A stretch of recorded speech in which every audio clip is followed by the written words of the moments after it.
Welcome to the Right Podcast. I'm your host, Sarah Williams, best-selling romance author, book coach, and founder of Serenade Publishing. I've been an avid reader ever since I could hold a book, and I've spent a decade immersed in the world of writing, editing, and publishing fiction. I know firsthand what it takes to turn a love of storytelling into a sustainable, soul-aligned author career. Each week, I share real talk about writing fiction, marketing smarter, and staying inspired, along with up-to-date industry insights and the strategies that are working right now. You'll also hear from fellow authors, editors, and industry experts who are out there doing the work and making waves. Here, we put the woo in the work of writing, publishing, and growing your author business. Think of this as your creative business pep talk, packed with heart, hustle, and a little bit of magic. So get cozy and join me. Your writing journey starts now. Hi, I'm Jen. This is the second time I've done a retreat with Sarah, and she is phenomenal. And what I really love about these is building the community. I actually still talk to people from the one I did last 2 years ago, and it's just great. You learn so much about writing and about yourself. It's kind of like a little therapy session, but definitely recommend, and I'll be at her next one. Hey scribe, Sarah here. Welcome back to the Right Podcast. And if you're new, I'm so glad you found your way here. Pull up a chair. This is the show for writers who want more than just craft tips. You want the real talk, the strategy, the honest conversations about what it actually takes to build a life around your writing. Today's episode is a personal one. I want to share something I've built, something I believe in deeply. But more than that, I just want to talk to you, like we're sitting across from each other at a cafe somewhere with good coffee and nowhere to be. So settle in, get comfortable, maybe grab that tea or that wine or whatever your thing is, and let's go. So last week I got home from Queenstown, New Zealand, and I have to tell you, I came home different, a little quieter inside, a lot more certain about why I do what I do. I just finished hosting a writing retreat, 8 writers and 3 special guest presenters, a few days together in one of the most breathtaking places I've ever been, mountains that look like they were designed by someone who takes their job very seriously. That incredible still lake, air that smells clean in a way you forget air can smell. And what happened in that room, around that table, on walks through the town, over wine at sunset, with those mountains just sitting there being magnificent, I'll be carrying it with me for a long time. I always go into retreats thinking I know what the experience is going to look like. I have a plan, a schedule, a vision. And every single time, the retreat becomes something else entirely. Something better than what I planned. Something shaped by the women who show up and what they bring into the room with them. This group was extraordinary. Different ages, different genres, different stages of the writing journey. Some were working on their first novels. Some had already published and were trying to figure out what came next. One woman had been carrying the same story idea in her heart for almost 3 years. 3 years. And hadn't written a single word yet because she was waiting to feel ready. We talked about that a lot, actually. The waiting, the feeling that you need more time, more knowledge, more experience, more permission before you can really begin. And I said to the group, what I'm going to say to you now. The readiness doesn't come before the beginning. It comes because of it. You don't wait until you're confident. You take the step and confidence follows. There was one woman in particular who's been in my thoughts ever since I got home. I won't share her name or details, but I want to tell you her story because I think it might be yours too. She came to the retreat having already written a book, a full novel. She'd put enormous time and heart and energy into it, and she'd self-published it. And then nothing much happened. A few sales, a few lovely reviews from people who knew her, but none of the traction she'd hoped for, none of the momentum. And so she'd started to wonder, and this is the part that broke my heart a little. She'd started to wonder if maybe she just wasn't good enough. If the quiet response to her book was the universe's way of telling her she wasn't cut out for this. She came to the retreat a little defeated, if I'm honest. She was going through the motions of being enthusiastic, but underneath it, there was this low hum of, I'm not sure I belong here. By day 2, something cracked open. We were sitting together, working through her strategy, looking at her book, her brand, her goals, what she wanted the next 5 years to look like. And she said something I've been thinking about ever since. She said, I don't think I ever actually believed it was going to work. I published the book and then I sort of stood back, waiting for something to happen. And when it didn't, I thought, well, that's my answer. And I said, honey, that's not your answer. That's just what happens when you publish without a strategy. That's what happens to almost every author who puts a book out without knowing what comes next. The book not taking off isn't a verdict on your talent.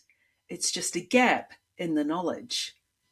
By the end of the retreat, she had a real plan, a roadmap for how to breathe new life into the book she'd already written, and a clear strategy for the next one. She had a sense of her brand, her audience, her platform. And more than any of that, she had herself back. That belief she'd let go of, she'd picked it up off the floor and decided she was keeping it. That is why I do this. And it got me thinking on that flight home, watching the mountains disappear below the clouds, about all the women who aren't at a retreat, who are at the kitchen table after the kids are in bed, or listening to this in the car during the school run, or sneaking in 20 minutes on their lunch break, carrying their writing dream quietly, wondering if this is really possible for them. It is. I promise you it is. And I want to spend today talking about how. So let me take you back to 2015. My youngest kids, who are twins, had just started daycare. I had 4 kids. Finally, a sliver of time and space. And this feeling that had been quietly building for years. This now or never energy that I couldn't ignore anymore. I'd always wanted to write, since I was 14 actually, when my aunt handed me a romance novel she was donating to charity. She absolutely should not have given it to her 14-year-old niece. It was far spicier than anything I had any business reading at that age. But she did, and I took it home and I didn't surface for an entire weekend. I cancelled plans, I ignored everyone, I was completely gone into the story. And when I finished it, I put it down and thought, I want to do that. I want to make someone feel the way this book just made me feel. So in 2015, I decided to stop waiting and start learning. I enrolled in writing courses, I joined workshops, I read every craft book I could get my hands on, and I started listening to podcasts. The first podcast I ever listened to was Joanna Penn, the Creative Penn podcast. And I want to give her a genuine shout out here because I think she changed the trajectory of my life. She had this extraordinary ability to make you feel the thing you wanted was actually possible. She wasn't gatekeeping. She wasn't making it feel exclusive or mysterious. She was just sharing everything she knew generously and honestly about what it looks like to build a real career as an indie author. And something clicked for me listening to her, because up until that point, my understanding of publishing was very traditional. You write a book, you find an agent, you hope a publisher picks it up, and then you hand everything over and hope for the best. That was the path. That was what real authors did. But Joanna was showing me a different path, one where you keep your rights, one where you keep creative control, where the royalties actually reflect the work you put in, and where you are building something that belongs to you, completely and entirely.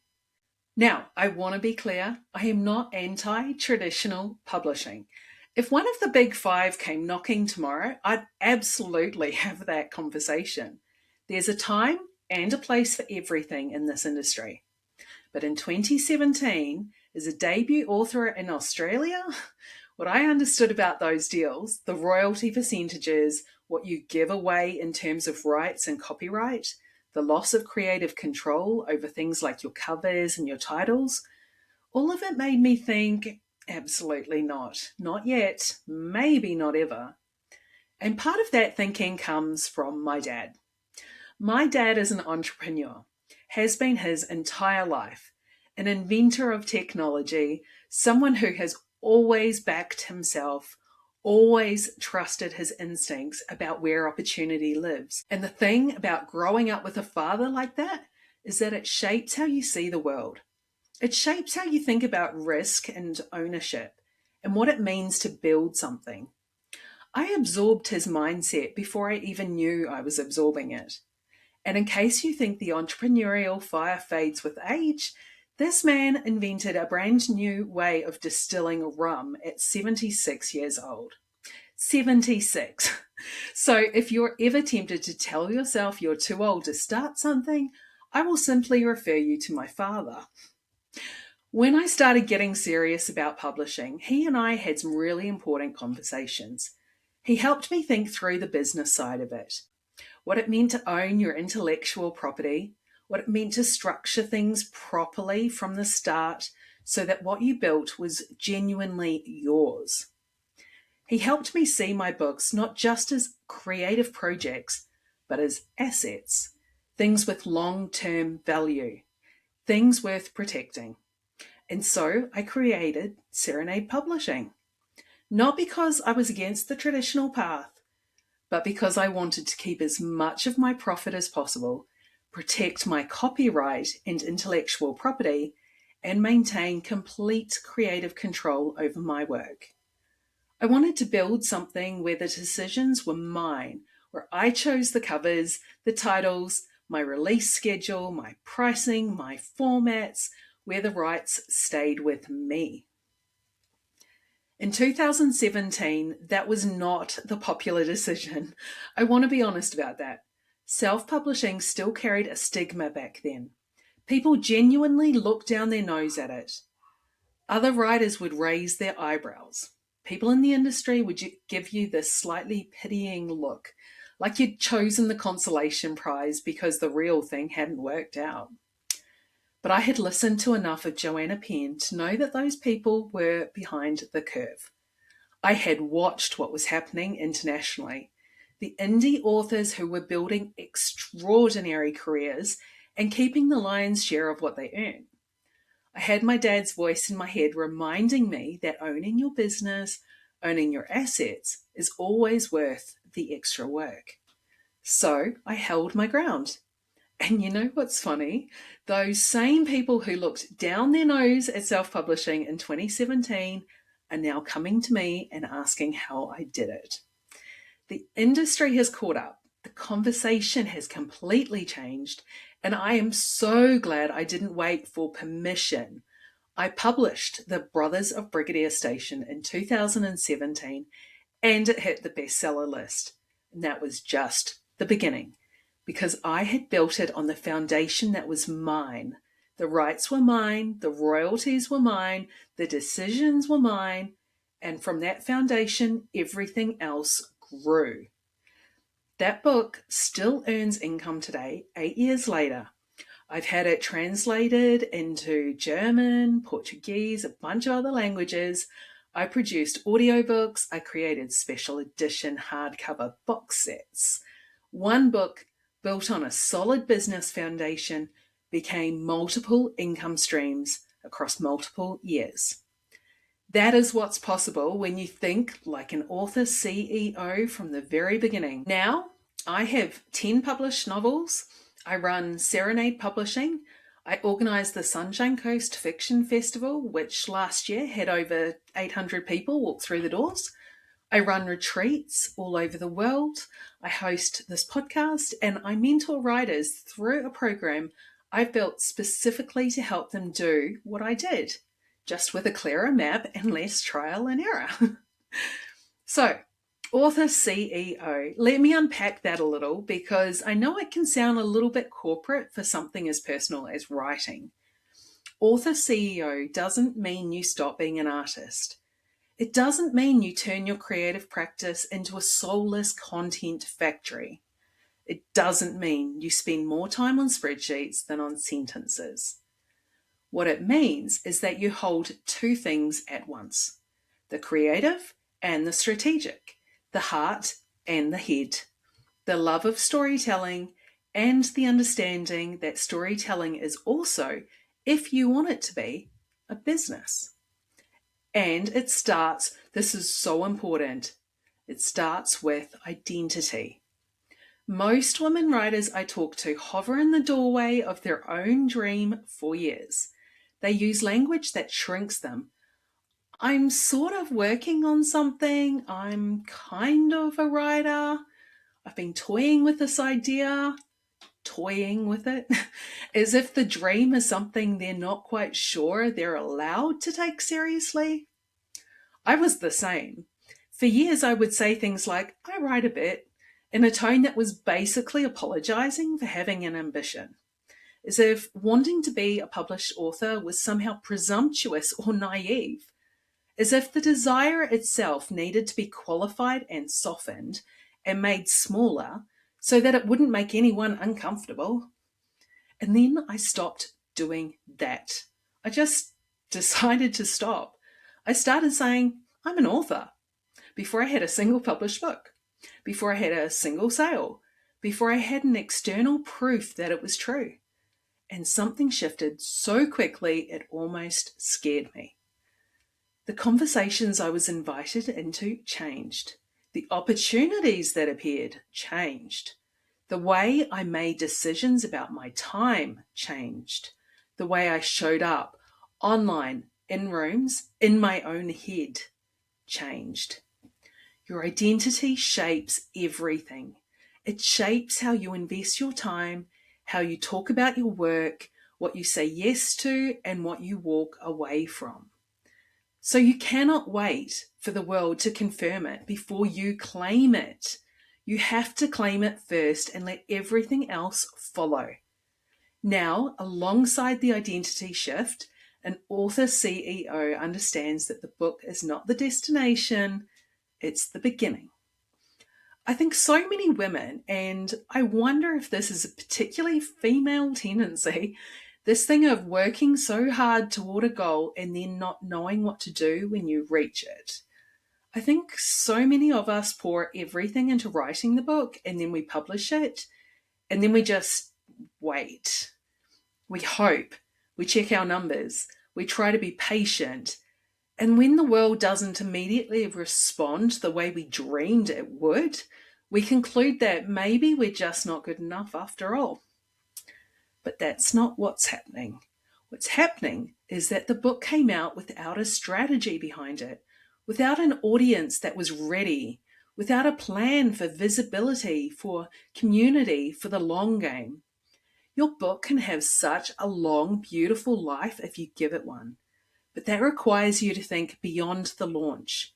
It requires you to understand your book as an asset that can work for you over time, not a project that either succeeds or fails in its first few weeks and then determines your fate forever.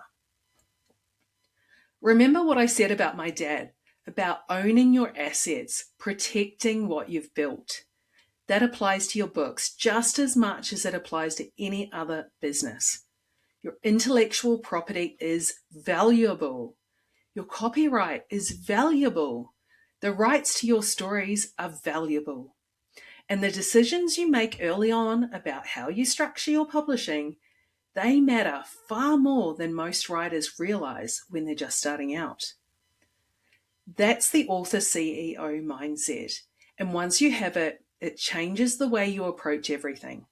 The writing, the publishing, the marketing, the relationships you build in this industry, the way you talk about your work, the investments you make in your own growth. It also, and I can't stress this enough, requires the mindset work because strategy alone doesn't cut it. I have worked with writers who had all the information they needed and still couldn't move forward. Not because they lacked talent or opportunity, but because deep down they didn't believe they were allowed to succeed. They were carrying this quiet, heavy conviction that this kind of life, the author life, the creative career, the income from books, was for other people, not for them.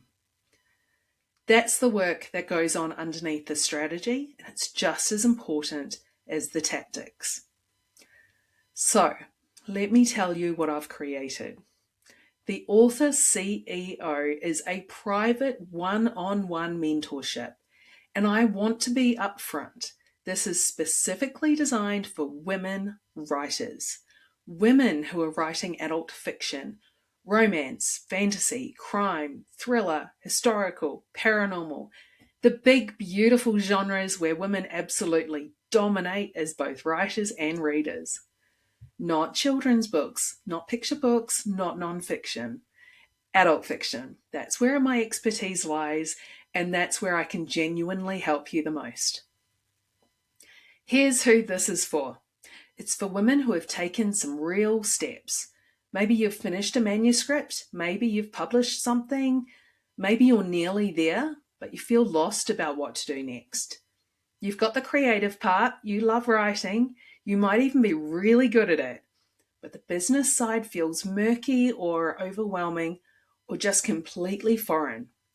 You're not sure how to build an audience. You don't know how to create income from what you've made. You're not sure what your brand looks like or how to talk about your work in a way that makes people actually want to read it. And somewhere underneath all of that, there's that fear, the one that whispers, what if I pour everything into this and it never goes anywhere? I know that fear. I've sat with it. I still visit it occasionally, if I'm honest. But I also know what happens when a woman stops listening to the fear and starts building anyway. In the Author CEO mentorship, we work on three things: your creative development, your business strategy, and your mindset. All three woven together because you cannot separate them and expect any of them to work properly alone. We look at your books, your brand, your goals, your income streams, your platform, your visibility, where you are now and where you want to be, and we build a real plan to get there. A plan that's specific to you and your books and your life. Not a generic template, not one-size-fits-all advice, your actual situation with real guidance from someone who has navigated it herself. We do the mindset work alongside all of that, including EFT tapping and abundance mindset practices, because the inner and outer work have to happen together. And we do it with the kind of personalized attention that a course or podcast episode simply can't give you. Because I'm looking at your work. I know your name. I know your books, and I know what you're trying to build. Here's why I think I'm the right person to walk this with you. I'm not a business coach who read some books about publishing. I am an actively publishing fiction author who has built a real business around her books, with all the messy, humbling, occasionally brilliant experiences that come with that. I have had launches that flopped. I have made expensive mistakes. I have had moments of genuine doubt where I wondered if the whole thing was a beautiful delusion. And I've had bestsellers. I've had books earn income for 8 years and counting. I've built a publishing house, a festival, a retreat program, a community. I've done the translations and the audiobooks and the special editions and the in-person events. I've protected my rights, kept my royalties, and made the decisions that have kept my business genuinely mine. I bring all that to the table, not just the highlights reel, the whole journey. So on the flight home from Queenstown last week, I was tired in the best possible way. The kind of tired that comes from really giving something, from pouring yourself into work that matters. And I had this clear, quiet thought sitting above those clouds. This is exactly what I'm meant to be doing. Not just writing my books, though I love that too, but this, helping women find their footing in this industry. Watching the moment someone stops shrinking and starts owning who they are. Watching a woman who came in saying, I'm sort of a writer, leave saying, I'm an author. Like she finally believes it. Like it finally feels like hers. That woman at the retreat, she emailed me when she got home.